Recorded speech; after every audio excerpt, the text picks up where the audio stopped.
अस्सलामुअलैकुम class, this is Mohammad Hashim and you guys are watching mathematics by Hashim Zia. बेटा आज की क्लास के अंदर हम लोग अगेन नस के 2024 के टॉप 10 एमसीक्यूज को कवर कर रहे होंगे। बेटा ये प्लेलिस्ट जो मैं आपके सामने लेकर आ रहा हूँ, it is a very important playlist. मेरी कोशिश है कि एक साथ बड़ी मैराथन ना बनाऊं, बल्कि आपको रोज के 10 एमसीक्यूज सॉल्व करवा दिए जाएं, ताकि अक्सर बच्चों को जो शिकायत होती है ना कि सर वो इतनी लंबी वीडियो नहीं देखी जाती, तो उनका भी फायदा हो जाए और साथ साथ आप रोज के रोज 10 डिफरेंट न्यू कॉन्सेप्ट को सीख सकें। तो ये टॉप 10 एमसीक्यूज की जो मेरी प्लेलिस्ट है, मेरी काविश है आप तमाम शागिर्दों के लिए, उसके लिए एक तोहफा है मेरी तरफ से। तो खुद भी आपने देखना है और लाजमी तौर पे अपने दोस्तों के साथ, अपने व्हाट्सएप ग्रुप्स के ऊपर, अपने कोचिंग के, एकेडमी के, स्कूल के, कॉलेज के ग्रुप में शेयर भी करना है। और अगर आपने अभी तक सब्सक्राइब नहीं करा हुआ, प्लीज मेक इट श्योर कि आप उसको लाजमी तौर पर करें। और लाजमी तौर पर व्हाट्सएप के ग्रुप को ज्वाइन कर सकते हैं, मेरे व्हाट्सएप चैनल को। हर किस्म की अपडेट मैं वहां पे शेयर कर रहा होता हूँ बच्चों से, उसको भी लाजमी तौर पर ज्वाइन अप करें। इसके अलावा मेरा ई कैट का, एमटी कैट का, नस्ट का, फास्ट का, पाकिस्तान की टॉप 25 यूनिवर्सिटीज का न्यू बैच अभी स्टार्ट हो रहा है, जिसकी फीस तकरीबन 6,000 7,000 रुपए होती है। और उसके अंदर कंप्लीट ईयर की फीस होती है पूरे साल की, जिसमें पाकिस्तान की टॉप 25 यूनिवर्सिटीज की तैयारी कवर करवाई जाती है। मल्टीपल टेस्ट होते हैं, सेशंस होते हैं, उसको भी आप ज्वाइन कर सकते हैं। आपके पास ऊपर नंबर लिखा हुआ आ रहा होगा। अपने पहले क्वेश्चन के ऊपर मूव करते हैं आज की क्लास के। नस के 2024 के अंदर ये क्वेश्चन बहुत दफा आया, 2024 से पहले भी नेट के अंदर आया हुआ है। एग्जामिनर कहता है a point is -3,7 with reference to the origin. यानी कि एग्जामिनर कह रहे हैं एक पॉइंट है जो कि ओरिजिन के रेफरेंस से भी -3,7 है। आगे कह रहे हैं when the origin is shifted to -5,6। कहते हैं अगर मैंने ओरिजिन को उठा के मूव कर दिया -5,6 पे। स्टार्टिंग के अंदर ओरिजिन कहां पे है, यानी कि सिंपल ओरिजिन है 0,0 के ऊपर। कहता है कि अगर मैंने ओरिजिन के पॉइंट को शिफ्ट कर दिया -5,6 के ऊपर, अब बताइए पॉइंट कहां पे शिफ्ट होगा। तो अक्सर लोग इस कॉन्सेप्ट के अंदर कंफ्यूज हो जाते हैं। रिमेंबर दिस थिंग, ये बहुत ही सिंपल सा कॉन्सेप्ट होता है कि भाई एग्जामिनर बेसिकली आपसे कह रहे हैं, देखो लॉजिक को समझो। एग्जामिनर कह रहा है कि भाई तुम्हारे पास इनिशियली एक पॉइंट है और ये पॉइंट है -3,7। तो माइट भी पॉसिबल इधर कहीं पे फॉर्म हो रहा होगा -3,7। अभी ओरिजिन के रेफरेंस से यहाँ पे है, तो अभी ओरिजिन कहाँ पे था, यहाँ पे था। अभी ओरिजिन कहाँ पे था, यहाँ पे था। एग्जामिनर कह रहे हैं कि यार अगर मैं ओरिजिन ही तुम्हारा शिफ्ट कर दूं यहाँ पे, लेट्स सपोज नेगेटिव के 5,6 पे, सॉरी इधर बनेगा नेगेटिव का 5,6, इधर कहीं पे आ रहा होगा नेगेटिव का 5,6 पे। अगर तुम्हारे पॉइंट को शिफ्ट कर दूं, अब बताओ तुम्हारा ये पॉइंट कहां पे शिफ्ट होगा। अगर मैंने ओरिजिन को यहां पे शिफ्ट कर दिया, तो अब बताओ ये पॉइंट कितनी दूर जाएगा। तो इसको सॉल्व करने के लिए एक फॉर्मूला होता है कि भाई x new is equal to x old minus x origin. यानी कि simple y new is equal to y old minus y origin. Basic सा इसका फॉर्मूला होता है। तो इसको सॉल्व करके आपको दिखा देता हूं, कोई मुश्किल चीज नहीं है बेटा, बच्चों वाली चीज है भाई। अब देखो इस क्वेश्चन को समझने के लिए हमारे पास सिंपल तरीके से ये इसका सॉल्यूशन आ गया। क्या सॉल्यूशन जरा समझते हैं। देखो आपको जो भी ओरिजिनल पॉइंट गिवन है ना, वो क्या है -3,7 है। आपसे एग्जामिनर ने क्या कहा है, आपका ओरिजिन ऑफ शिफ्ट कहां पे हो गया -5,6 के ऊपर। तो बेटा इसके लिए फॉर्मूला होता है। फॉर्मूला क्या होता है कि देखो जो भी आपका न्यू ओरिजिन है ना, जहां पे आपका ओरिजिन शिफ्ट हुआ, जो ओरिजिन का पॉइंट आ रहा है न्यू, उसको हम डिनोट करते हैं x o comma y o, या x origin comma y origin से। और जो भी आपके पॉइंट के न्यू कोऑर्डिनेट्स होते हैं, उनको डिनोट किया जाता है एक्स न्यू वाई न्यू से। और जो भी आपके ओरिजिनल कोऑर्डिनेट्स या फिर पुराने वाले कोऑर्डिनेट्स होते हैं, वो सिंपल एक्स और वाई होते हैं। तो हमारा फॉर्मूला क्या होता है, फॉर्मूला हमारा होता है x new is equal to x minus का एक्स ओरिजिन। वाई न्यू के लिए फॉर्मूला, वाई न्यू का मतलब क्या है, मेरा पॉइंट जो शिफ्ट हो रहा है ना, मेरा पॉइंट जो एक जगह से दूसरी जगह शिफ्ट हो रहा है, तो जो न्यू पॉइंट के कोऑर्डिनेट्स हैं उसको एक्स न्यू वाई न्यू कह रहे हैं। तो वाई न्यू किसके बराबर है, पुराने वाली वाई की पॉइंट के माइनस वाई ओरिजिन के, सही है ना। तो इस फॉर्मूले का इस्तेमाल करते हैं। देखो फॉर्मूला अप्लाई कैसे होगा, अब खुद देखो। ये जो आपके पास ओरिजिनल कोऑर्डिनेट्स हैं, इसको हमने सिंपल एक्स कॉमा वाई का है। ये जो आपके ओरिजिन का पॉइंट है, जहां पे आपका न्यू ओरिजिन शिफ्ट हुआ है, इसको आपने कहा है एक्स ओ कॉमा वाई ओ। अब देखो सिंप्लीफाई करवा लो, एक्स माइनस का एक्स ओ, तो क्या बन जाएगा, एक्स की वैल्यू है -3 माइनस का साइन इस फॉर्मूले का, और एक्स ओ की वैल्यू बराबर है -5 के, नेगेटिव नेगेटिव पॉजिटिव का 5 बन गया। ये आ जाएगा 2 के बराबर। Similarly y new is equal to y minus का वाई ओ, यानी कि वाई का जो न्यू शिफ्टिंग पॉइंट है, जहां पे वो शिफ्ट हुआ है, वो किसके बराबर है, पुराने वाले वाई के पॉइंट में से अगर आप वाई के ओरिजिन को माइनस करवा दो। तो बेटा पुराना वाला वाई का पॉइंट क्या था, देखो 7 था, इसमें से अगर मैं वाई के ओरिजिन को माइनस करवाऊं 6 के बराबर है, 7 में से 6 जाएगा, 1 बचेगा। तो हमारा आंसर क्या होगा, करेक्ट 2,1। यानी कि जो न्यू पॉइंट के कोऑर्डिनेट्स होंगे किसके बराबर होंगे, 2,1 के बराबर होंगे। अक्सर बच्चे इसमें गलती कर देते हैं शिफ्टिंग के अंदर, जो है ना, कोई डिस्टेंस फॉर्मूला अप्लाई कर रहा है, कोई किसी कॉन्सेप्ट को अप्लाई कर रहा है। याद रखिएगा इसकी ट्रिक के अंदर ये फॉर्मूला इस्तेमाल होता है। इस फॉर्मूले को कहीं पे नोट डाउन कर लो, बहुत इंपॉर्टेंट फॉर्मूला है। X new is equal to x minus का x o, similarly y new is equal to y minus का वाई ओ। ये क्वेश्चंस बहुत आते हैं आपके पास नस्ट में, फास्ट में, जीआईकेआई में, प्याज में, हर यूनिवर्सिटी के अंदर। मगर ये पास पेपर्स के अंदर देखो बहुत ज्यादा आया हुआ है नस्ट के, इसलिए मैंने आपको सॉल्व करवा दिया। अब देखो हमारे पास जो नेक्स्ट क्वेश्चन आ रहा है ना, it's a very important question, mark कर लीजिए, पेपर के लिए बहुत इंपॉर्टेंट है। इस क्वेश्चन में एग्जामिनर कहता है if a is equal to 1,2,3,4 and b is equal to a, b, c, d, if function 1, a, 2, a, 3, a, 4, a, which statement is the best? It is a onto function, it is not a function, it is a one-to-one function, it is a constant function। यानी कि देखो examiner क्या कह रहा है, examiner कह रहा है कि भाई तुम्हारे पास एक सेट आ रहा है, यानी कि भैया मैं सपोज मैं कहता हूँ ये तुम्हारे पास फंक्शन एक बना हुआ है, ये ए है ये बी है, सही है ना। देखो यहाँ पे एग्जामिनर क्या कह रहा है, ए सेट के अंदर ये वैल्यूज हैं, बी सेट के अंदर ये वैल्यूज है, और जो फंक्शन बन रहा है या जो भी टर्म बन रही है वो इस तरीके से बन रही है, 1, यानी कि 1 अटैच हुआ हुआ है ए के साथ। ओके, इसको मैं आपको तरीके से ड्रॉ करके दिखा देता हूँ। ये हम बेसिकली बन रहा है, मेरे पास ए सेट के अंदर एलिमेंट्स आ रहे हैं 1, 2, 3 और 4। बी सेट्स के अंदर एलिमेंट आ रहे हैं ए, बी, सी और डी। अब देखो एग्जामिनर क्या कहता है, एग्जामिनर कहता है कि भाई तुम्हारे पास कंडीशन क्या बन रही है, 1 से जा रहा है ये ए के ऊपर, ओके कोई मसले की बात नहीं है, 1 से ए पे जा रहा है। कहता है 2 से भी किस पे जा रहा है, ए पे जा रहा है, 3 से भी किस पे जा रहा है, ए पे जा रहा है, 4 से भी किस पे जा रहा है, ए पे जा रहा है। ये बेसिकली कंडीशन बनी हुई है। एग्जामिनर कह रहा है कि भाई सेट ए के अंदर एलिमेंट्स आ रहे हैं 1, 2, 3, 4, सेट बी में एलिमेंट्स आ रहे हैं ए बी सी डी। कहता है which statement is best, it is a onto function. देखो आपके पास आ रहा है आपका क्या, ये आपके पास आ रहा है आपका सेट ए, ये हमारे पास आ रहा है हमारा सेट बी, सही है ना, ये सेट ए आ गया, ये सेट बी आ गया। एग्जामिनर कह रहे हैं जो आपको फंक्शन मिल रहा है, आपको जो रिलेशन मिल रहा है वो इस तरीके से मिल रहा है कि 1 से ए पे जा रहा है, 2 से ए पे जा रहा है, 3 से ए पे जा रहा है, 4 से ए पे जा रहा है। अब जरा बारी बारी ऑप्शंस का पोस्टमार्टम करते हैं। पहला ऑप्शन कह रहे हैं onto function. By the way onto function कहते हैं सर्जेक्टिव फंक्शन को। ऑन टू फंक्शन की खास बात ये होती है कि रेंज और कोडोमेन आपस में बराबर होती हैं। तो बेटा क्या ये ऑन टू फंक्शन हो सकता है, खुद सोचो।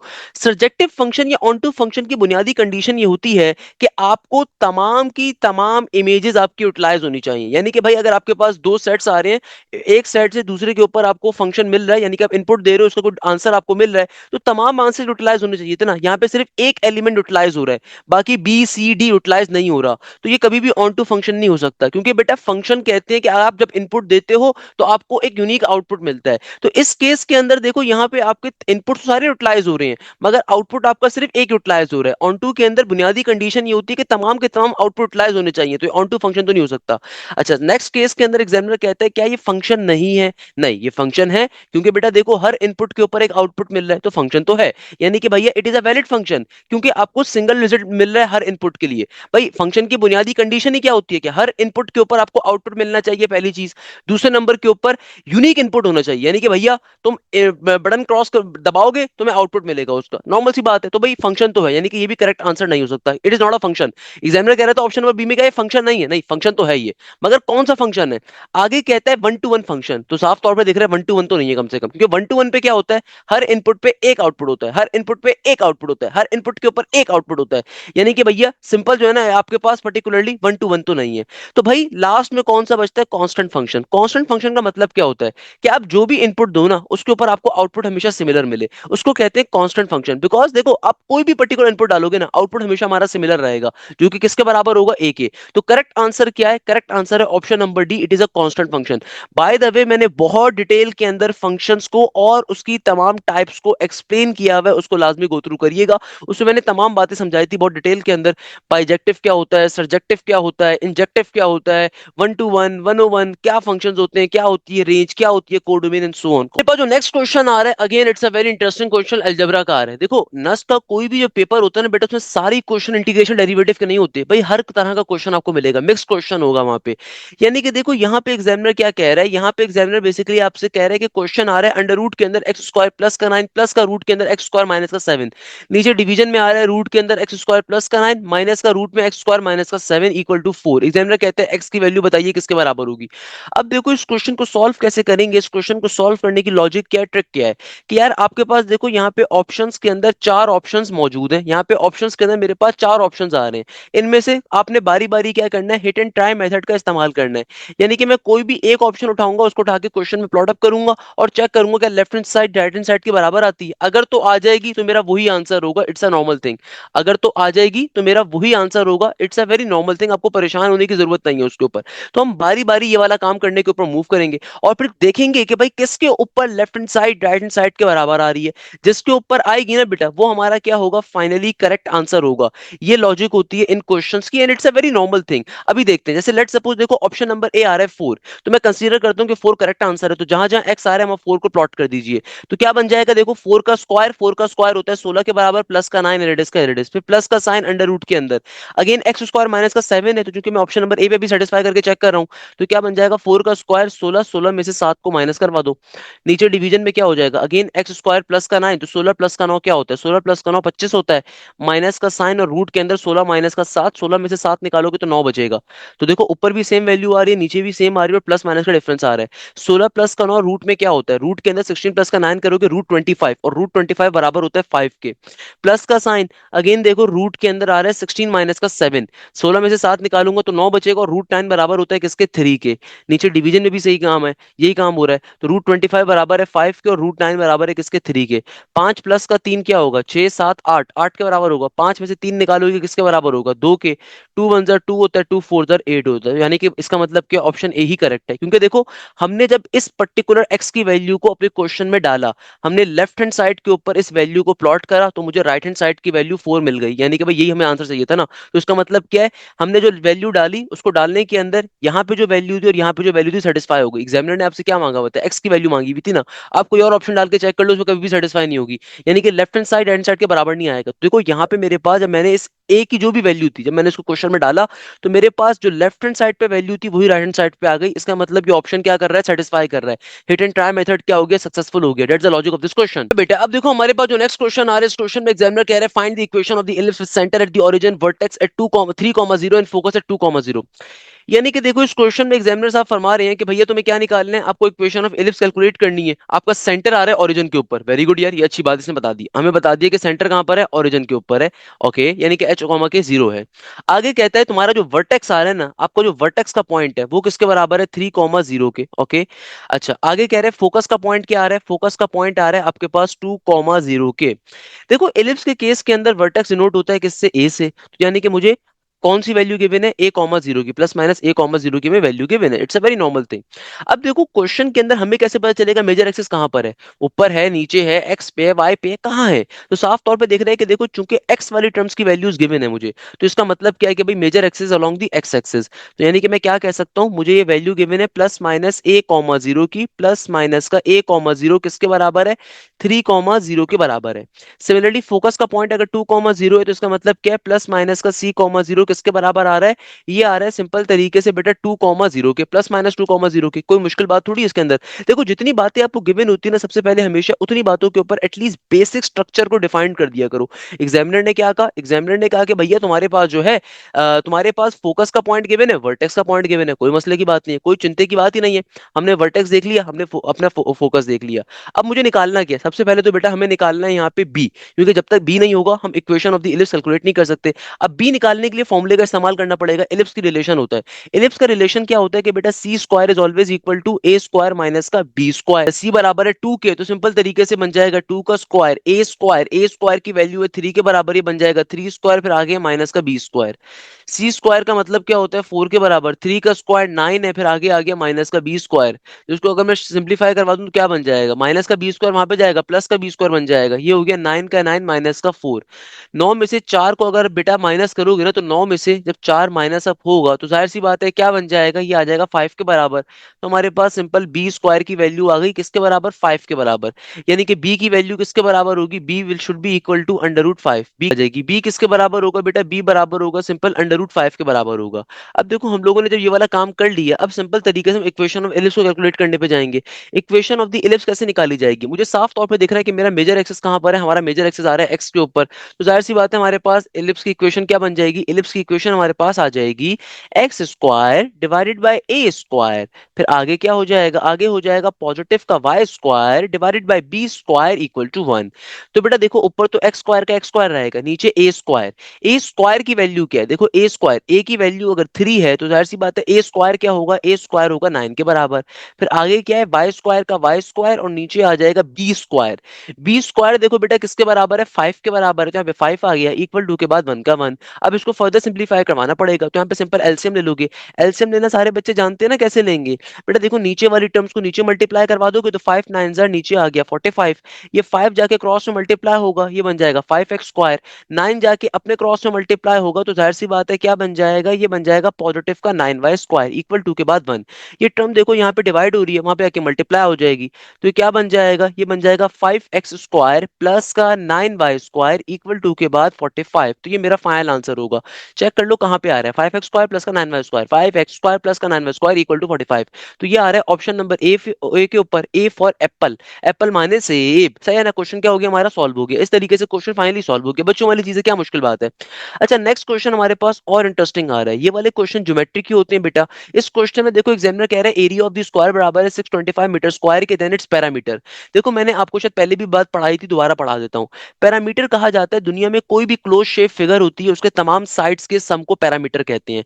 तो फॉर एग्जांपल अगर मेरे पास स्क्वायर है, सही है ना, इस स्क्वायर की एक साइड है एक्स के बराबर, स्क्वायर की तमाम साइड्स बराबर होती हैं, तो अगर इधर एक्स है तो इधर भी एक्स होगा, इधर भी एक्स होगा, इधर भी एक्स होगा। तो पैरामीटर ऑफ द स्क्वायर का फॉर्मूला क्या होगा भाई, तमाम साइड्स का सम, तमाम साइड्स की डिस्टेंसेस का सम। तो पैरामीटर बराबर होगा किसके, 4x के बराबर होगा। It's a very normal thing.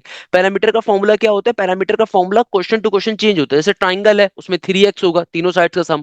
कोई आपका रेक्टेंगल आ रहा है उसका भी 4x होगा, यानी कि आपके पास 2l+2b कहते हैं उसके सिंपल सम को हम। कहने का मकसद क्या, कहने का मकसद ये कि देखो दुनिया के अंदर कोई भी जो क्लोज शेप फिगर होती है ना उसके तमाम साइड्स के सम को पैरामीटर कहा जाता है। तो अब यहाँ पे एग्जामिनर कंडीशन क्या दे रहा है, कंडीशन क्या दे रहा है कि एरिया ऑफ द स्क्वायर मैं आपको दे रहा हूं किसके बराबर, 625 मीटर स्क्वायर की। कहता है अब बताइए पैरामीटर क्या होगा। देखो एरिया की वैल्यू गिवन है, इसमें कोई परेशान होने की जरूरत तो नहीं है ना। एरिया की क्या गिवन है, एरिया की वैल्यू गिवन है। अब एरिया का फॉर्मूला क्या होता है, देखो स्क्वायर का जो एरिया होता है ना, स्क्वायर का एरिया कैलकुलेट करने का फॉर्मूला होता है साइड मल्टीप्लाई बाय साइड। यानी कि स्क्वायर का एरिया कैलकुलेट किससे होता है, इस फॉर्मूले के ऊपर होता है, साइड मल्टीप्लाई बाय साइड के ऊपर। तो अगर मैंने साइड को एक्स सपोज करा हुआ है तो मेरा एरिया का फॉर्मूला क्या बन जाएगा, area is equal to x square. यानी कि इस एरिया की जगह पे मैं क्या प्लॉट कर सकता हूँ, इस एरिया की जगह पे मैं प्लॉट कर सकता हूँ एक्स स्क्वायर को, और यहाँ पे क्या आ गया 625 का 625। हमें पता है जब यहाँ पे हम अंडर रूट लेंगे तो 625 किसका रूट होता है बेटा, 25 का स्क्वायर होता है। यानी कि 625 का रूट क्या होता है, 25 के बराबर। तो एक्स की वैल्यू क्या आ गई, 25 के बराबर आ गई, सही है ना। क्योंकि 625 का अंडर रूट क्या होता है, 625 का अंडर रूट होता है 25, 25 का स्क्वायर है 625। तो आपको निकालना क्या था, पैरामीटर निकालना था। सिंपल तरीके से अब 25 को 4 से मल्टीप्लाई कर दो, आपका बच्चों वाला आंसर आ जाएगा। क्या मुश्किल बात है इसके अंदर। एक्स की वैल्यू आ गई, यानी कि देखो एक साइड की जो लेंथ है वो किसके बराबर है, ये बराबर है 25 के। यानी कि एक साइड की लेंथ बराबर आ गई किसके, 25 के। देखो एक्स की वैल्यू 25 का मतलब क्या है कि मेरे पास स्क्वायर की जो एक साइड की वैल्यू है 25 के बराबर है। हमें चूंकि पैरामीटर निकालना है तो तमाम साइड्स का सम होगा। तो ये क्या बन जाएगा, ये बन जाएगा 25 को डायरेक्टली 4 से मल्टीप्लाई करवा दीजिए। 25 इंटू 4 सिंपल वे में 100 आ जाएगा ना। 5 4 20 का 0 2 कैरी, 4 2 8 9 और 10। सिंपल तरीके से आंसर क्या आ गया मेरे पास, पैरामीटर का आंसर 100 आ गया। या बेसिक वे में सॉल्व कर लो भाई, अगर एक साइड की वैल्यू 25 है तो इसका मतलब बाकी साइड्स की वैल्यू भी 25 होगी। तो 25 25 25 क्या हो जाएगा, 100 बन जाएगा। तो आपका करेक्ट ऑप्शन क्या होगा, option number b, b for banana, b for banana is the correct answer. Next question आ रहा है ना, it's a very interesting question, इसको मार्क कर लो। एग्जामिनर क्या कह रहा है, एग्जामिनर कह रहा है find the imaginary part of cos pi by 6 plus iota sine pi by 6 whole power में 12। अब देखो इस क्वेश्चन की लॉजिक क्या है। एग्जामिनर कह रहा है कि भैया तुम्हारे पास डिमोवर्स थ्योरम के ऊपर एक क्वेश्चन आ रहा है, सही है ना। क्वेश्चन आ रहा है मेरे पास cos पाई बाय 6 और प्लस का आयोटा साइन पाई बाय 6। आगे कहता है होल पावर में क्या है, 12 है। कहता है इसका इमेजिनरी पार्ट सिर्फ निकालना है। देखो डिमोवर्स थ्योरम के अकॉर्डिंग हमारे पास कभी भी जो पावर आ रही होती है, जब हम ब्रैकेट को ओपन करवाते हैं ये पावर जाके एंगल्स का मल्टीपल बन जाती है, बेसिक ट्रिक होती है, सही है। तो जब ये एंगल्स का मल्टीपल बन जाएगी तो क्या बन जाएगा, ये हो जाएगा मेरे पास cos 12 पाई बाय 6। यहाँ पे क्या हो जाएगा, यहाँ पे हो जाएगा बेटा हमारे पास आयोटा साइन 12 पाई बाय 6। 6 1 6 होता है, 6 2 12 होता है। अगेन 6 1 6 होता है, 6 2 12 होता है। तो ये हमारे पास ये क्या बन गया, ये बन गया हमारे पास cos 2 पाई। आगे आ जाएगा पॉजिटिव का आयोटा साइन 2 पाई। अब इसको फर्दर सिंप्लीफाई कैसे करेंगे, देखो 2 पाई का मतलब होता है 360 डिग्री। तो cos 360 किसके बराबर होता है, आइए एक शॉर्टकट सिखाता हूँ आपको ट्रिगोनोमेट्री की। हमेशा याद रखिएगा, दुनिया की एक बेसिक सी कॉन्सेप्ट की बात है, बड़ी इंटरेस्टिंग बात है। ऑलवेज रिमेंबर दिस थिंग बेटा, जो साइन होता है ना, साइन हमेशा एक्स एक्सिस के ऊपर जो आंसर देगा ना आपको कैसा देगा, एक्स एक्सिस के ऊपर हमेशा जीरो का आंसर देगा, साइन हमेशा एक्स एक्सिस के ऊपर जीरो देगा। वाइल वाई एक्सिस के ऊपर साइन कैसा आंसर देता है, हमेशा पॉजिटिव का वन या फिर नेगेटिव का वन। इसका मतलब क्या है, साइन जीरो या साइन 360 बराबर होता है जीरो के, साइन 180 बराबर होता है किसके, जीरो के, सही है ना।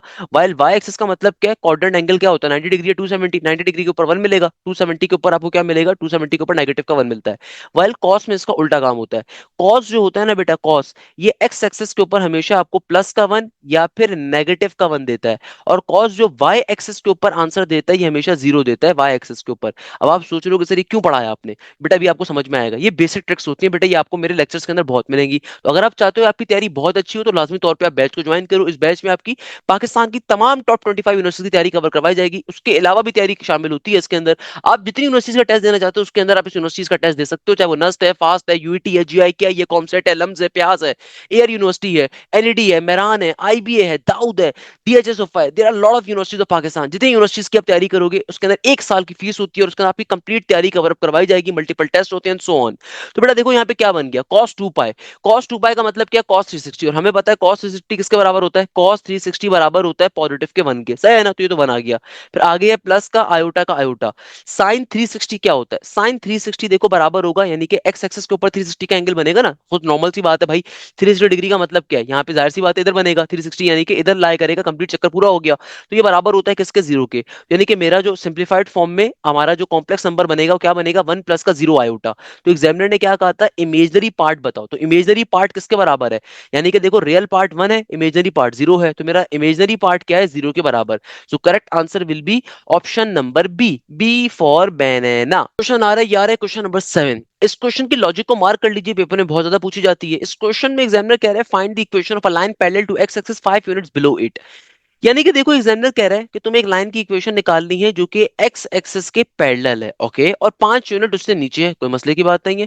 यानी कि भाई एग्जामिनर क्या कह रहा है, एग्जामिनर कह रहा है कि तुम्हें एक लाइन की इक्वेशन निकालनी है जो कि क्या है, एक्स एक्सिस के पैरेलल है। लेट्स सपोज ये वाली लाइन है, ये लाइन देखो एक्स एक्सिस के क्या है, पैरेलल है। और ये लाइन जो है ना, ये लेट्स सपोज लाइन ओरिजिन से 5 यूनिट्स नीचे आ रही है, 5 यूनिट्स क्या आ रही है, नीचे आ रही है, कोई इशू की बात नहीं है, सही है ना। इसकी इक्वेशन निकालने को कह रहे हैं। देखो इक्वेशन निकालने के दो तरीके हैं। एक तरीका तो बहुत कॉमन सा है कि आप सिंपल जो है ना स्लोप इंटरसेप्ट फॉर्म का इस्तेमाल करो, y is equal to M x plus c. क्योंकि तुम्हारे पास लाइन जो है एक्स एक्सिस के पैरेलल है, तो जाहिर सी बात है इसका स्लोप किसके बराबर होगा, जीरो के बराबर होगा। देखो छोटी छोटी बातें आपको मेरे लेक्चर में मिलती हैं। अगर कोई लाइन एक्स एक्सिस की होती है या फिर कोई लाइन एक्स एक्सिस के पैरेलल होती है, उन सबका स्लोप जीरो के बराबर होता है। सिंपल तरीके से फॉर्मूला होता है लाइन की इक्वेशन निकालने का, y is equal to M x plus का सी। तो मेरे पास यहाँ पे m की वैल्यू जीरो आ गई, और c यानी कि आपका क्या y का डिस्टेंस आ रहा है, ये नेगेटिव का 5 आ रहा है, क्योंकि 5 यूनिट्स बिलो आ रही है। तो आपका सिंपल आंसर आ जाएगा y is equal to negative of 5 के बराबर। ये इस क्वेश्चन का आंसर होगा। एक तरीका सॉल्व करने का ये है। एक और तरीका सॉल्व करने का ये होता है कि देखो ये हॉरिजॉन्टल लाइन है, मैंने आप लोगों को अपने लेक्चर्स के अंदर ये कॉन्सेप्ट पढ़ाया हुआ है, हॉरिजॉन्टल लाइन और वर्टिकल लाइन का कॉन्सेप्ट। कि अगर लाइन हॉरिजॉन्टल हो यानी कि एक्स एक्सिस के पैरेलल है, या फिर उसको हम कहते हैं कि y के परपेंडिकुलर है, तो ऐसी लाइन को कहा जाता है हॉरिजॉन्टल लाइन। इसका फॉर्मूला होता है directly y is equal to constant के बराबर। और अगर लाइन y एक्सिस के पैरेलल है या फिर x के परपेंडिकुलर है, तो इसको फाइंड करने का जो फॉर्मूला होता है ये होता है x is equal to constant. तो इस फॉर्मूले का इस्तेमाल कर लो। क्योंकि लाइन देखो हॉरिजॉन्टल है, x के पैरेलल आ रही है ना, लाइन x के पैरेलल है, या फिर आप इसको कह सकते हो y के परपेंडिकुलर है। तो लाइन चूंकि x के पैरेलल आ रही है, तो फॉर्मूला इस्तेमाल करोगे y is equal to constant का। कांस्टेंट आपको गिवन है, यानी कि आपको y इंटरसेप्ट का डिस्टेंस क्या गिवन है। एग्जामिनर कह रहे हैं कि भाई तुम्हारी जो लाइन है वो ओरिजिन से 5 यूनिट नीचे है, तो ये जाहिर सी बात है अब सी की जगह पे क्या आएगा, नेगेटिव का 5 आ जाएगा। तो आंसर क्या आ जाएगा, y is equal to negative का 5। तो correct option is option number d, d for dog. Question solve हो गया। Next question. अच्छा बेटा नेक्स्ट क्वेश्चन में एग्जामिनर कह रहा है कि भाई कौन सी इक्वेशन है जो कि स्लोप इंटरसेप्ट फॉर्म को रिप्रेजेंट कर रही है। देखो बेटा यहाँ पे सिर्फ एक ही ऐसी इक्वेशन है जो कि स्लोप इंटरसेप्ट फॉर्म को रिप्रेजेंट कर रही है, और ये है y is equal to M x plus c की। यानी कि y एक ऐसी इक्वेशन जहां पे आपके पास स्लोप भी आ रहा है और इंटरसेप्टिंग पॉइंट भी आ रहा है, इंटरसेप्टिंग डिस्टेंस भी आ रहा है, उसको हम कहते हैं y is equal to M x c. बाकी इक्वेशंस कोई भी नहीं है। देखो ये वाली जो इक्वेशन आती है सिर्फ इंटरसेप्ट फॉर्म इक्वेशन होती है। ये वाली जो इक्वेशन होती है सिंपल कोई लीनियर लाइन की इक्वेशन आ रही है, ये सिंपल आपके पास एक लाइन की इक्वेशन आ रही है लीनियर लाइन की अगेन। तो अगेन सिर्फ एक इक्वेशन है जो कि यहाँ पे किसको रिप्रेजेंट कर रही है, स्लोप को और इंटरसेप्ट को, वो ऑप्शन नंबर सी था। नेक्स्ट क्वेश्चन में एग्जाम से क्या कह रहा है कि एफ एक्स की वैल्यू बराबर है 3x+2 के, जी इंटू एफ एक्स की वैल्यू बराबर है किसके, एक्स के, then find the g x. अब देखो इस क्वेश्चन को मार्क कर लो, ये कंपोजिट फंक्शंस के टॉपिक का क्वेश्चन आ रहा है and it is one of the most important question है ना। ये कैसा कॉन्सेप्ट आ रहा है, one of the most important concept. यानी कि इस क्वेश्चन के अंदर एग्जामिनर क्या कह रहा है। अच्छा बाय द वे एक छोटी सी चीज कहूंगा, फंक्शंस के टॉपिक में से दो टॉपिक बहुत इंपॉर्टेंट है, एक है इनवर्स फंक्शन, एक है कंपोजिट फंक्शन। इन दो टॉपिक्स को लाजमी तौर पे कवर अप कर लीजिएगा, ये बहुत ज्यादा पेपर्स के अंदर आते हैं। यहाँ पे देखो एग्जामिनर क्या कह रहा है, एग्जामिनर कह रहा है कि तुम्हारे पास जो एफ एक्स का फंक्शन है ना, उसकी वैल्यू मैं तुम्हें दे रहा हूँ 3x+2 के बराबर, और g इंटू एफ एक्स, यानी कि g का जो एफ एक्स के साथ कंपोजिट फंक्शन है, एफ एक्स जी के पेट के अंदर है, एफ एक्स का फंक्शन g में डाला हुआ है, उसका आंसर x के बराबर है। तो एग्जामिनर मासूमियत से कह रहा है जी एक्स की वैल्यू क्या होगी। देखो अगर इस क्वेश्चन को समझना चाहते हो ना, आपको एक शॉर्टकट पे क्वेश्चन दिखाता हूँ। मैं कहता हूँ लेट्स सपोज मेरे पास एक क्वेश्चन आ रहा है, इसमें एफ एक्स की वैल्यू बराबर है किसके, x के, और मैं कहता हूँ मेरे पास एक और फंक्शन है जी एक्स का, इसमें वैल्यू आ रही है मेरे पास जी एक्स की, for example x square plus का 3। अगर मैं आपसे कहता हूँ ना कि मुझे एफ इंटू जी एक्स निकालना है, तो एफ इंटू जी एक्स का मतलब क्या, देखो जो जिसके पेट में आ रहा है ना, यानी कि जी एक्स एफ के पेट में आ रहा है, इसका मतलब क्या है, जी की वैल्यू को उठा के मैंने एफ एक्स के फंक्शन में डालना है, तो जो भी एफ का इनपुट होगा ना, वहां पे जी की वैल्यू को डाला जाएगा। तो देखो एफ का इनपुट क्या है, एक्स है, तो यहाँ पे इस एक्स के अंदर मैं क्या कर दूंगा, जी के फंक्शन को स्टोर कर दूंगा। ये मेरा हो गया कंपोजिट फंक्शन का आंसर आ गया। या फिर वाइस वर्सा, अगर मैं आपसे कहता हूं कि भाई मुझे क्या करना है, मुझे निकालना है जी इंटू एफ एक्स, इसका मतलब कि आपकी बारी में एफ जी के पेट में आ रहा है, तो एफ की जो भी वैल्यू है वो जी में जहां जहां इनपुट आ रहा है वहां पे डाल दी जाएगी। तो देखो यहाँ पे एक ही इनपुट है एक्स स्क्वायर वाले, तो जो भी एफ का इनपुट है उसके अंदर आ जाएगा। ये बन जाएगा एक्स का एक्स बाहर स्क्वायर का स्क्वायर प्लस का 3, ये मेरा इसका आंसर आ गया। बेसिक कॉन्सेप्ट होता है कंपोजिट फंक्शंस का। तो एग्जामिनर यहाँ पे भी यही कह रहा है कि देखो तुम्हारे पास एफ एक्स की वैल्यू गिवन है जी इंटू एफ एक्स, यानी कि एफ एक्स जब जी के पेट में मौजूद है, उसका आंसर जो आया वो एक्स के बराबर आया। तो बताइए जी एक्स का सिंपल फंक्शन क्या था। इसको सॉल्व करने का आसान तरीका पता है क्या है, आपके पास सिंपल तरीके से, यानी कि आपको जी एक्स की वैल्यू देखो कैलकुलेट करनी है, आपको पास ऑप्शंस के अंदर जाहिर सी बात है ना कोई ऑप्शन करेक्ट होगा, तो जी एक्स की वैल्यू ऑप्शंस के अंदर गिवन होगी। तो मैं क्या करता हूं, मैं सिंपल तरीके से एफ एक्स की वैल्यू को उठा के बारी बारी इन ऑप्शन में डालता हूं, जिसके ऊपर मुझे एक्स वेरीफाई हो गया, जिसके ऊपर मुझे एक्स की वैल्यू मिल गई, इसका मतलब वो करेक्ट आंसर होगा। यानी कि देखो मैं क्या करता हूं, एफ एक्स का जो फंक्शन है ना, इसको बारी बारी उठा के, अगर तो जी एक्स का जो भी करेक्ट फंक्शन होगा उसमें जब प्रूफ करूंगा, तो मुझे वापसी राइट हैंड साइड के ऊपर एक्स मिलेगा। तो आइए चेक कर लेते हैं। तो बेटा देखो कैसे चेक करेंगे, सबसे पहले मैं एफ एक्स की वैल्यू को उठा के इसमें डालता हूं, तो क्या बन जाएगा, एक्स की जगह पे एफ एक्स का इनपुट डालूंगा, तो ये बन जाएगा 3x+2, और बाहर प्लस का 2 है, तो ये तो बहुत ही बड़ी वैल्यू बन गई थी, 3 9x बन जाएगा, 3 2 6 प्लस का 2। यानी कि देखो हमें तो राइट हैंड साइड पे एक्स मिलना चाहिए था, ये तो करेक्ट आंसर नहीं हो सकता। अच्छा अगर मैं एफ एक्स की वैल्यू को इस वाले फंक्शन में डालूं, देखो जहां पे एक्स आ रहा है ना इनपुट, वहां पे इस वैल्यू को प्लॉट कर दीजिए एफ एक्स की, तो क्या बन जाएगा, ये हो गया 3x+2। एक्स की जगह पे मैंने इनपुट की जगह पे एफ एक्स की वैल्यू डाल दी 3x+2, फिर आगे आ रहा है -2, नीचे डिवीजन में आ रहा है 3, देखो प्लस के 2 से माइनस का 2 कट गया, 3 से 3 कट जाएगा, तो फाइनल आंसर क्या आ रहा है, एक्स आ रहा है। इसका मतलब करेक्ट ऑप्शन क्या होगा, ऑप्शन नंबर बी होगा, बी फॉर बैलून। चेक करना चाहो ऑप्शन नंबर सी भी चेक कर लो, मैं आपको करवा देता हूँ। देखो ऑप्शन नंबर सी अगर तो मेरा करेक्ट ऑप्शन होता, तो जाहिर सी बात है इसके इनपुट में जब मैं एफ एक्स डालूंगा तो मुझे एक्स मिलेगा। तो आइए डाल के चेक कर लेते हैं। तो एक्स की जगह पे अगर मैं इनपुट रखता हूँ 3x+2 को, तो आंसर 3x+2 आ रहा है, ये तो करेक्ट आंसर नहीं है, मुझे तो एक्स चाहिए था आंसर के अंदर, तो खाली आंसर में एक्स ऑप्शन नंबर बी के ऊपर आ रहा है, इसका मतलब ये करेक्ट आंसर है। तो ये होता है कंपोजिट फंक्शन का टॉपिक। अगेन किसी बच्चे को अगर प्रॉब्लम होती है, मेरे फंक्शंस का टॉपिक मैंने बहुत डिटेल में एक्सप्लेन करे, मैं उसको लाजमी तौर पर कंप्लीट अप करिएगा। और जो मेरे बैच के स्टूडेंट्स अगर बात सुन रहे हैं, तो बेटा आप लोगों को मैंने डिटेल्ड रिकॉर्डिंग प्रोवाइड करी हुई, उसको लाजमी तौर पे गो थ्रू कर लीजिएगा। It's a very interesting question. Examiner कह रहे हैं which of the following is the arithmetic series. Arithmetic series क्या होगी। सबसे पहले तो बेटा देखो आपको मालूम होना चाहिए अर्थमेटिक प्रोग्रेशन होता क्या है, एपी किसे कहते हैं। दुनिया के अंदर अर्थमेटिक प्रोग्रेशन एक ऐसा प्रोग्रेशन होता है जो कि फिक्स नंबर के ऐड करने पे हासिल होता है। यानी कि फिक्स नंबर को जब आप ऐड करते हैं, तो ऐड करने के ऊपर जो प्रोग्रेशन हासिल होता है उसको हम क्या कहते हैं, अर्थमेटिक प्रोग्रेशन कहते हैं। इस फिक्स नंबर को हम कॉमन डिफरेंस कहते हैं, बाय द वे, सही है ना। तो भाई अर्थमेटिक प्रोग्रेशन क्या होता है, एक ऐसा प्रोग्रेशन जो फिक्स नंबर को ऐड करने पे हासिल होता है। यानी कि देखो आपके पास जो भी कंसेक्यूटिव टर्म्स होती हैं उसके अंदर कॉमन डिफरेंस क्या होना चाहिए, हमेशा सिमिलर होना चाहिए। अब एग्जामिनर ने यहाँ पे क्या मांगा हुआ है, अर्थमेटिक सीरीज मांगी हुई है। अर्थमेटिक सीरीज क्या होती है, देखो प्रोग्रेशन और सीरीज के दरमियान में डिफरेंस क्या है। प्रोग्रेशन कहा जाता है दुनिया में, ये कॉन्सेप्ट जो है अक्सर बच्चे ऑप्शन नंबर ए पे टिक करके आ जाएंगे, या बहुत से बच्चे बी पे टिक कर देंगे, सी पे कर देंगे। देखो ये सारी बातें बुनियादी बातें होती हैं जो मैं एक एक चीज आपको एक्सप्लेन करता हूँ, लॉजिक को समझो। देखो प्रोग्रेशन के अंदर और सीरीज में डिफरेंस क्या होता है। प्रोग्रेशन कहते हैं दुनिया के अंदर अगर कभी भी टर्म्स को एक फिक्स ऑर्डर में लिखा जाए। अगर एक पैटर्न के ऊपर आपने टर्म्स को लिखा हुआ है ना, तो भाई ये कहलाता है प्रोग्रेशन। फॉर एग्जाम्पल ये 1,2,3,4, ये प्रोग्रेशन है। 1,1,1,1 ये प्रोग्रेशन है। अर्थमेटिक है कि नहीं वो बात की कहानी, ये प्रोग्रेशन है। और सीरीज कहते हैं दुनिया में एक ऐसे प्रोग्रेशन का होना जहां पे दो टर्म्स के दरमियान में आपको क्या मिले, प्लस या माइनस का साइन मिले। सीरीज कहते हैं कि अगर तुम्हारी दो टर्म्स के दरमियान में प्लस या माइनस का साइन है, इसको सीरीज कहते हैं। तो भाई ये जो option number c, option number d, ये सीरीज को रिप्रेजेंट कर रहा है। ये जो पहली दो ऑप्शंस आ रहे हैं ये तो प्रोग्रेशन आ रहा है, लास्ट के दो ऑप्शन जो आ रहे हैं ये सीरीज आ रही है। तो इसका मतलब क्या हुआ, पहले दो ऑप्शन तो वैसे ही इनकरेक्ट है, क्योंकि जाहिर सी बात है वो प्रोग्रेशन है। आपसे एग्जामिनर ने कहा है अर्थमेटिक सीरीज कौन सी है। अब देखो सीरीज कहते किसे, अर्थमेटिक सीरीज यानी कि भाई दो कंसेक्यूटिव टर्म्स के दरमियान आपका हमेशा कॉमन डिफरेंस सिमिलर रहे।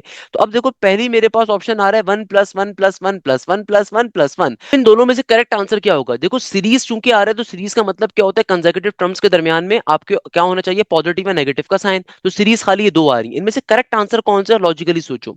देखो मेरे पास जो पहला ऑप्शन आ रहा है ना 1+1+1+1+, यहाँ पे दो कंसेक्यूटिव टर्म्स के दरमियान में क्या चीज आ रही है, कॉमन डिफरेंस क्या आ रहा है, जीरो का आ रहा है।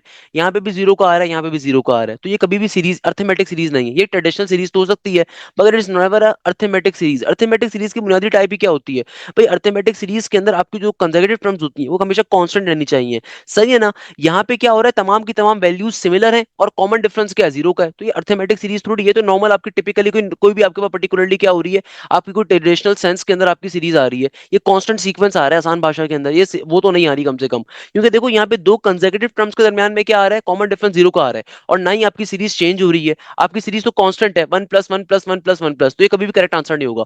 ऑप्शन नंबर डी को अगर आप देखो तो यहाँ पे कॉमन डिफरेंस क्या है, दो में से एक निकालोगे एक बचेगा, तीन में से दो निकालोगे एक बचेगा, चार में से तीन निकालोगे एक बचेगा। यानी कि देखो ये आपके पास प्रॉपर्ली अर्थमेटिक सीरीज आ रही है, क्योंकि देखो यहाँ पे आपकी हर अगली टर्म पिछली टर्म से बड़ी भी आ रही है, यानी कि आपकी टर्म इंक्रीज भी कर रही है, आपकी टर्म के नंबर भी चेंज हो रहे हैं, डिक्रीज भी कर रही है, कोई मसला नहीं है। मगर देखो यहाँ पे आपकी जो टर्म है, आपकी जो सीक्वेंस सीरीज आ रही है वो चेंज भी हो रही है, मगर कॉमन डिफरेंस क्या है, सिमिलर है, कॉमन डिफरेंस क्या है, सेम है। तो यानी कि ये आपके पास परफेक्ट आंसर होगा इस क्वेश्चन का, option number d, d for dog. ये आंसर इसलिए नहीं क्योंकि देखो यहाँ पे तो मेरी सीरीज चेंज ही नहीं हो रही ना, अनचेंज है। यानी कि 1 1 1 1 1 1, ये तो कभी भी आपकी अर्थमेटिक सीक्वेंस नहीं आ रही, अर्थमेटिक सीरीज नहीं आ रही, तो सिंपल आ रही है, कोई भी आपके पास इसको कांस्टेंट सीक्वेंस कह लो आप, कांस्टेंट सीक्वेंस आ रहा है। तो इस तरीके से देखो ये हमारे टॉप 10 एमसीक्यूज फाइनली कवर हो गए। अगेन आज के एमसीक्यूज में हम लोगों ने डिफरेंट तरह के कॉन्सेप्ट्स को देखा, और ये तमाम की तमाम प्लेलिस्ट बहुत इंपॉर्टेंट है, याद रखिएगा। मेरी कोशिश है कि नस्ट के सॉफ्टवेयर में जितने हजारों क्वेश्चन हैं वो सारे के सारे आपको सॉल्व करवाऊं, आपके नेट वन की बेस्ट तैयारी आपको करवाऊं। अगर आप खुद भी चाहते हैं कि आपकी तैयारी बहुत अच्छी हो, अगर आप चाहते हैं कि आप भी अब्दुल रहमान फैसल बने, अगर आप चाहते हैं आप भी हलार अहमद बने, तो बेटा नस के नेट फोर के टॉपर्स, नेट वन के, नेट टू के, नेट थ्री के टॉपर्स मेरे पास अवेलेबल हैं। अल्हम्दुलिल्लाह आप नस के बैच में एनरोल करवा सकते हो। इस बैच की खास बात यह कि बेटा इसमें आपकी नस का NET one, NET two, NET three, NET four सबकी तैयारी शामिल है। अगर आपने नेट वन में अच्छा परफॉर्म नहीं करा कोई मसले की बात नहीं है भाई, सिर्फ नेट वन की फीस नहीं है, ये पाकिस्तान की टॉप तमाम यूनिवर्सिटीज की फीस है। आप अगर एनटीएस का नेट देना चाह रहे हो उसकी फीस है, आप फास्ट यूनिवर्सिटी में एडमिशन लेना चाहते हो, आप यूईटी में, कॉमसेट्स के अंदर, यूईटी टेक्सला के अंदर, आप जिस यूनिवर्सिटी का टेस्ट देना चाहते हो कंप्लीट एयर के लिए इस फीस को आप करके पैकेज को इस्तेमाल कर सकते हो। पर्टिकुलरली तमाम की तमाम क्लासेस लाइव होंगी, तमाम के तमाम स्टूडेंट्स को रिकॉर्डेड लेक्चर्स का एक्सेस का पोर्टल भी मिलता है। इसके अलावा तमाम टेस्ट कंडक्ट किए जाते हैं, एक एक टेस्ट का सोल्यूशन, वीडियो सोल्यूशन प्रोवाइड किए जाते हैं, तमाम के तमाम टीपीपीस प्रोवाइड किए जाते हैं, टॉपिकल पास्ट पेपर्स। भाई क्लासेस को ज्वाइन करने का फायदा ये होता है कि बेटा ये जो जितने भी मैराथन्स में कवर करवा रहा होता हूँ उनमें से जितने इंपॉर्टेंट तरीन क्वेश्चंस होते हैं, मेरी कोशिश होती है लाइव क्लास को कवर करवाते हुए लाजमी तौर पे उनको डिस्कस करूं। तो मैं इन तमाम चीज़ों का बड़ा ख्याल रखता हूं, और मेरी कोशिश होती है अपने शागिर्दों को बेस्ट तरीके से अपनी अवेलेबिलिटी दूं, बेस्ट तरीके से अपने बच्चों को तमाम टॉपिक्स कवर अप करवाऊं। तो आप लाजमी तौर पर आप ज्वाइन कर सकते हैं सेशन को, आपके पास नंबर गिवन होगा। आई होप कि यहाँ तक की बात सबको क्लियर होगी। मैं यहीं पे इस क्लास को एंड करता हूँ, तो उम्मीद के साथ कि आप जाएं जैसे खैरियत से होंगे। मुझे बहुत सारी दुआओं में याद रखिएगा। जज़ाक अल्लाह, thank you so much. Hashim जैसा ऑफ।